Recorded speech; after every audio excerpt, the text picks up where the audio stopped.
15-те 5 уақыт намаздамын, жасым 15-те дейді. Тамаша.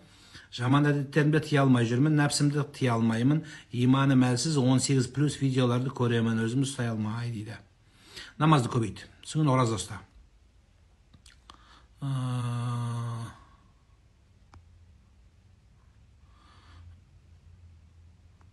Жолдасым намаз оқып, қазір оқымай жүр.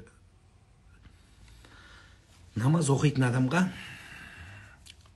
маңай дос, жақын қатты әсер береді. Сіз қатты әсер бере аласыз. Намаз оқыған жарыңызға әйел адамның несі, көмегі бұл ауадай керек нәрсе, ауадай керек нәрсе. Ауыл демеу, қолдау, неге біз айтамыз, жақсы адамға қалыптастыр, жақсы адамға жақын бол, намазыңа ие болу үшін дұрыс адамдармен жүр деген сөз. Адамның ойы, байқайсыздар, көп адам сіздер де сұрайсыздар, ойым жиі бұзылады деп. Намазда осыны өмірде жақсы ойға қарағанда жаман ойды тез ойлаймыз. Неліктен? Ең бірінші себебі дейді ғалымдар, адал тамақ жемегенден. Сіз асты бас жоқ, аяғы жоқ, алдыңызда тамақты аузға салмай, бұл адал ма? Біріншіден. Біреудің ақысы жоқ па? Екіншіден. Үшіншіден, диета, кішкене адамның өзінің ас суында кішкене азайтса, альхамдулилля жақсы болады. Енді жасыратын жоқ, бәріміз көп жейтін болдық, жегенімізге сай ісіміз болып отыр ғой. Бірақ адамның ойының жақсы қалыптасуы ең біріншісі тамақтан болады. Тамағың адал болса, қуаттың өзі ішке барған қан тазарады. Қан тазару, қан жүрекке барады. Жүрек тазарады. Жүректен ой, ниет қалыптасады. Содан кейін жақсы амал түзеледі. Амал түзелгеннен кейін адам түзеледі. Адам түзелгеннен кейін ғалам түзеледі. Өз қағида солай, өз ереже. Сондықтан осылай болса жақсы деген сөз. Баланы сүндеттегеннен кейін құрбандыққа малды қанша уақытта беру керек? Міндетті емес ол сүндеттегенде. Бірақ әйтеуір бір қуаныш болып жатыр деп ағайынды шақырып бір мал бат алып қою жақсы болады. Оның сұрығы жоқ. Балам үшке толады, азан шақырып ат қойылмаған, екіншімді босанам, сол баламен қосып айтсам бола ма? Болады. Қасына тұрғызып қоясың. Енді үштегі бала тұрмайтын шығар, егер тұратын болса, анаған айтып жатқанда қасында тұра тұрсын, содан кейін екеуіне бір азан жарай береді. Толғағымды қалай шақырам дейді. Толғақты дәрігерге айтасың, дәрігер шешеді. Вызывающий 2 укол салады, сонымен босанасын жаным. Намазды қысып жөтеліп қойса, намаз бұзыла ма? Жоқ, бұзылмайды. Жөтелуден, еснеуден, тамақ қырнаудан намаз жалпы бұзылмайды. Енді жасалса, макрух әдепсіздікке өтеді. Мысалы, сәл-сәл неприятный нәрсе, ойының дұрыс еместігі деген сөз. Енді адам қажеттік болса, вообще сөз жоқ. Мысалы, тамаң ауырып тұр, ода тұрған ештеңе жоқ, бәріміз жөтелеміз. Бүйтіп қайып алып ешкім оқымайды намазда. Бүйтіп қайып алып жөтелейінше өзіңді қинап, еснейтін болса, аузыңды жауып. Не ол қылшық қой.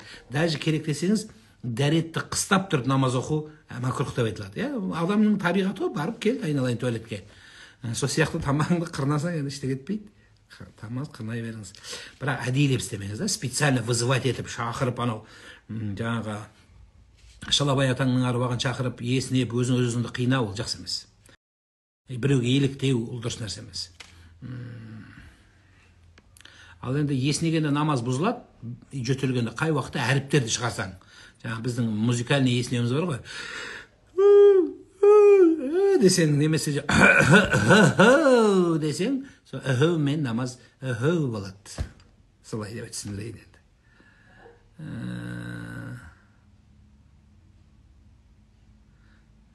Екі рет алтын сырғамды түсіріп жоғалтып алды. Ненің белгісі? Ювелирный мастерскойға барып, ана кішкене заклепкасын жақсылап сетіп қой. Шықпайтындай қылып, двойной замок қойып береді.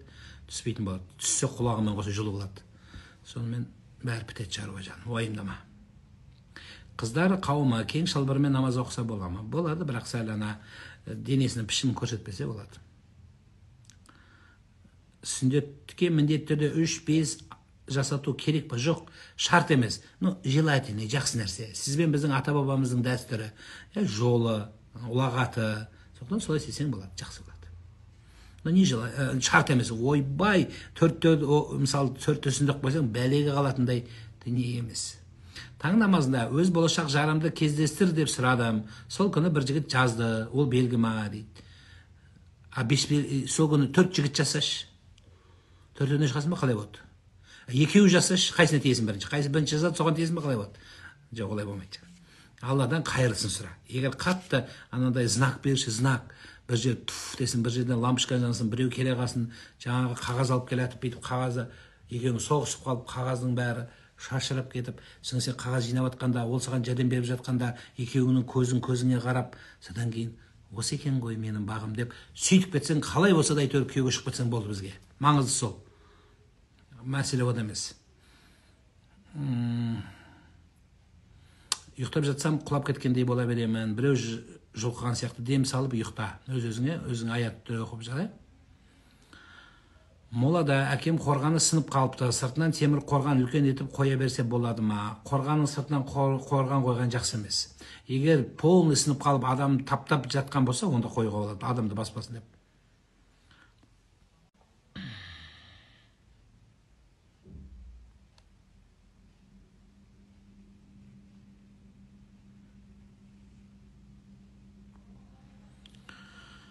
Баланың отчествосы болмаса бола ма? Болу керек, әкесін білуіңіз керек. Жол жабық болса қалай білеміз дейді. Қайда барсаң жабық болады. Қайда барсаң соғыса бересің, шалынып құлай бересің, ауыра бересің, бойыңды көтере алмайсың. Мен ол туралы айтқам, сиқы туралы айтылған видео бар, көріп шығыңыз, дуа туралы айтқам, соны көрсеңіз болады.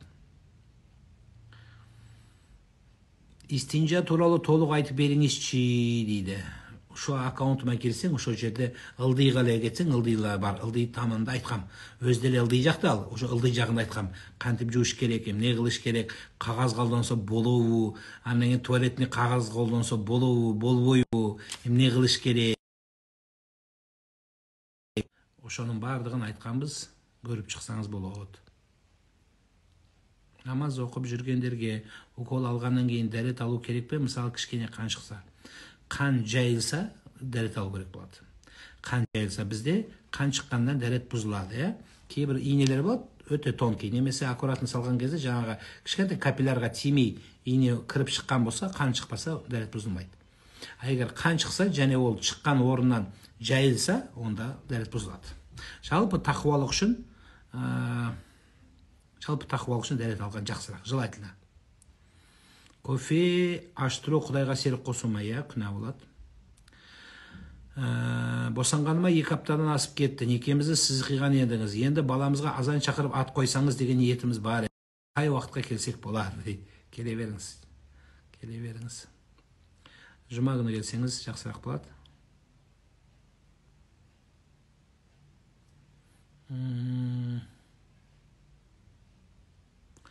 Намаз оқимын, аяғым ауырат, намаз тастауға қорқам, ақсаңдаймын. Отырып оқып бермейсің ба? Отырып оқыңыз, отырып оқи бересіз. Диванға, креслоға, столға, жерге, қалай ыңғайлы, аяғыңыз қалай удобны, отырыңыз да оқи бересіз. Күйеуім тоқал алам дейді, не дейінде? 85-ке келгенде алып берем деп айтты.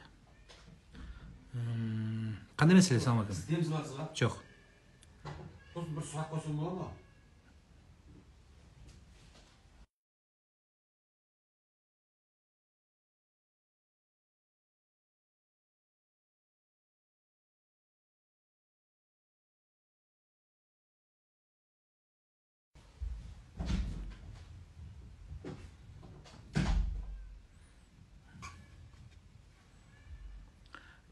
Намазға келгеніме 2 жыл болды. Жолдасым христиан. Оппа. Бірақ шоқынбайды. Атеистпін дейді өзін. Ендігі отбасылық өмірім қалай болар екен? Құран оқыған сайын мен үшін жат екен сезініп жүрмін дейді. Атеист бұл жерде христианнан бұрын христиандығы да және де Құдайға сенбейтін атеист болғаны үшін де неке қиылмайды ма? Неке қиылса өтпейді, мұсылман болмағы шарт сіз үшін. Енді дінге шақырып көруіңіз керек. Мен семьяңызды бұзыңыз деп айта алмайтын шығармын. Бірақ шақырыңыз, жақсы амал көрсетіңіз. Мұсылмандар туралы, жалпы дініміз туралы, имандылық туралы жақсы түсіндіріп көріңіз. Алла жүрегіне инсап берсін, дұғада болайық. Байқаусызда әңгіме айтып отырып, ғайбат айтып қоямыз. Оны қалай тыйсақ болады дейді. Ауызда тию керек қой сол. Сол дұрыс емес қой. Сіз айтып боламыз да жер хабар айтпасын деп қояды дағы. Давно айтып қойған, жерде көгіде бәрі. Бірақ жеткізіп қояды, дұрыс емес. Арам болады. Сол үшін ғой, қияметтегі ең көп күнә, қараңыздар.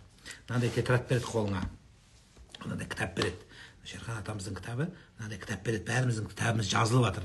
Ең қызығы, сол тетрадты өзің жазасың. Аузыңдағы сөзіңмен, істеген ісіңмен өзің жазасың. Сол тетрадты қолымызға береді анады. Мынау сенің тетрадың дейді. Осымен Құдайдың алдына барасың дейді. Сол кезде бүйтіп қараймыз өз тетрадымызды. Ішінде не бір күнәлар тұрады. Сосын айтамыз, мен бұл күнәларды істеген жоқпын дейсің. Періштелер айтады, ей, сен істеген жоқ шығарсың, бірақ анау істегендерді аузыңмен талай айтқасың. Мен соның күнәсін сен көтер дейді. Енді біреулер болады, сауап жасамаған, бірақ сауап алады.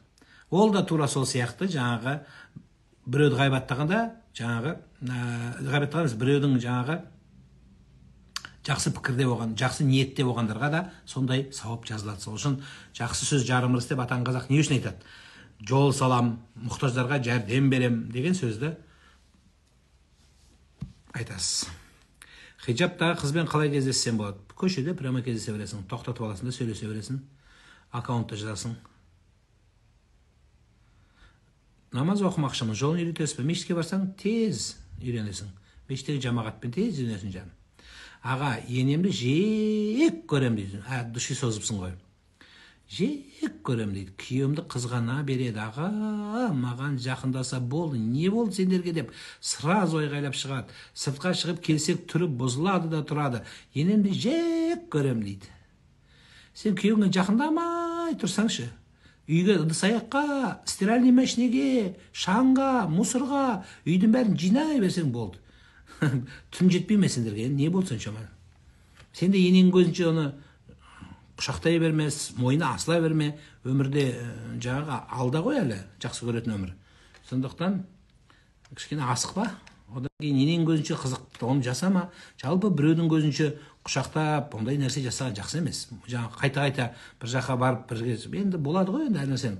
Одан кейін ерің айт, мамамыз осылай қылып жатыр. Сондықтан жөнімен болсын деп айт. Мамасына қайрамай,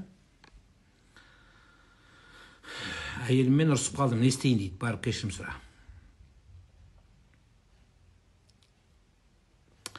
Ассалаумағалейкум. Декретке миллионмен шығу үшін ИП ашып декретіне алу дұрыс па?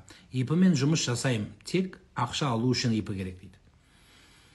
Егер сіз тиісті мемлекеттің жарнасын, яғни налогын, салықтарды толық төлейтін болсаңыз, және өзіңіздің тиісті мемлекеттің осыған қойған қаражатын заң жүзінен алатын болсаңыз, проблема жоқ.